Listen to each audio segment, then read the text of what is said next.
Guys మనమైతే form నుంచి ఇంటికి వచ్చేసినాము. చిన్న వర్క్ ఉందని డాడీ కాల్ చేసిండు. సో వచ్చేసి వర్క్ చూసుకొని మళ్ళీ ఫామ్ హౌస్కి అయితే స్టార్ట్ అయిపోవాలి. After long time it's sweet home. It's my bed. ఇది కార్ ఉంటుంది, కార్ బెడ్, సూపర్ కార్.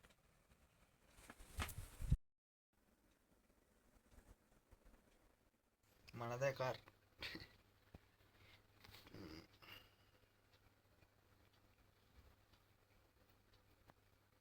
ఈరోజైతే మనం మార్కెట్కి పోదాం, చిన్న బ్లాగ్ చేయడానికి. ఎర్రగడ్డ మార్కెట్. సో పోయి చూద్దాం బ్లాగ్ ఎట్లా వస్తుందో. మన ఫస్ట్ బ్లాగ్ ఇది, చూద్దాం. సో గాయస్ మనమైతే ఎర్రగడ్డ మార్కెట్లో ఉన్నాం, చూద్దాం. సో ఎర్రగడ్డ మార్కెట్లో ఫస్ట్ స్టార్టింగ్లో రైట్ సైడ్ గల్లీలో house this man. So first గల్లీలో మనం కోడి పందాలు చేస్తారు. జరసేపు టైం పాస్ చేద్దామని ఆగినాం. సో వైట్ కలర్ది అయితే మస్తు కొడుతుంది గాయస్. దెబ్బకి ఉరికింది ఆ రెడ్ కలర్ది, మస్తు కొట్టింది. సో నెక్స్ట్ మనం కూడా జరసేపు కోళ్ళతో టైంపాస్ చేద్దాం అనుకున్నాం. సో అందుకోసం ఆ గల్లీలోకి వచ్చేసి రియాక్షన్స్ ఆర్ అమేజింగ్. కోళ్ళు చాలా ఉన్నాయి గల్లీలో. నెక్స్ట్ మన సలీం భాయ్ అయితే ఇప్పుడు వీడియోలో వస్తాడు. మన సలీం భాయ్ కూడా ఇట్లా రియాక్షన్స్ అయితే వస్తున్నాయి మన వీడియో తీస్తున్నామని. సో సలీం భాయ్ రెడీ. మన దగ్గర మైక్ లేదు కానీ ట్రైపాడ్ రిమోట్తోనే కాన్ఫిడెన్స్ కోసం అట్లా మాట్లాడుతున్నాం అనమాట. జరసేపు టైంపాస్ చేసినాం నాటుకోవాలి గల్లీలో. అట్లా ఎంత పడుతుంది ఏంది కథ అంటే మొత్తం ఫీచర్స్ చెప్తుండే సలీం భాయ్. ఇట్లా ఇట్లా మొత్తం గుడ్డు పెడుతుంది మొత్తం చెప్తుండు, ఎంత పడుతుంది ఏంది కథ అంటే. వెనకాల పోరాడు చూడరి, వాని కోడి చూపించడానికి ఎంత తిప్పలు పడుతుండో. మనకు తెలియదు వాడు ఉన్నాడని. యాక్చువల్లీ వీడియో తీసి ఎడిట్ చేస్తుంటే అది చూసినా నేను. అది మంచిగా కెమెరాకి చూపిస్తున్నాను పుంజుని, మస్తుంది మన పుంజు కూడా. అది 4500 అంట పుంజు ఒకటి. సో ఇక మన పంచాయతీ మనదే అవుతుంది. ఇక్కడ సలీం భాయ్ వేరే తీసిండు కళాజాము. ఇది ఆల్రెడీ గుడ్లు పెడుతుందంట.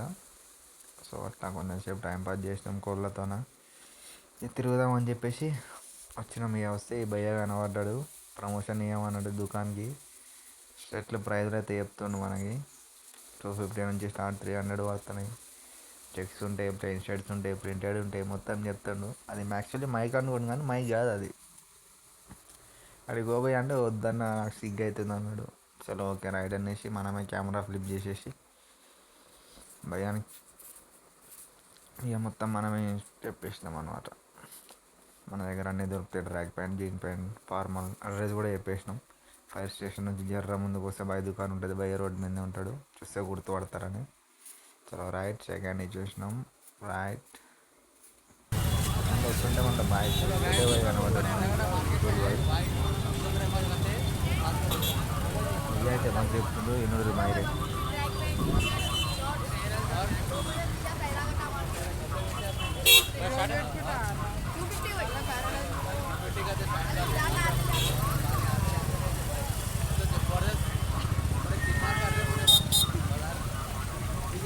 బాయ్ దుకాణం అయిపోయినా కూడా మెల్లగా పోతున్నాం. మైక్ కాదు కానీ జర్ర కాన్ఫిడెన్స్ కోసం అట్లా. సో మెల్లగా మన బ్రదర్స్ చూసిరు కదా, మొత్తం ఎర్రగడ్డలో మొత్తం సప్లై చేస్తారు వీళ్ళే. ఇక మొత్తం ఇట్లుంటారు మన వాళ్ళు. ఇట్లా ఇలా టైంపాస్ చేసుకోవడానికి మార్కెట్కి పోయి ఇంటికి వచ్చేసినాక మా తమ్ముడేమో నాకు క్రియేటిన్ తీసుకొని పోదాం అన్నాడు. సో అంతను పోయి క్రియేటిన్ తీసుకున్నాడు వాడు. తీసుకొని మేము ఇలాగ ఇంటికి వచ్చినాం. ఇంటికి వచ్చేసి ఇక రైట్ ఫ్రెష్ అయ్యి సో ఇక నైట్ పండుకున్న పొద్దున అయితే మన ఫామ్ హౌస్కి స్టార్ట్ అయిపోయాను. ఫామ్ హౌస్ దగ్గరకు వచ్చేసరికి వాన స్టార్ట్ అయింది. సో ఈ వానలో ఇక పోయి మంచిగా టమాటా చెట్లు అవన్నీ కింద ఉంటాయి, అవన్నీ సెట్ చేసుకొని మొక్కజొన్నకి మందు వేసేది ఉంది, అవి వేసుకోవాలి. సో రైట్ స్టార్ట్ చేయాలి ఇక మన ఫార్మింగ్.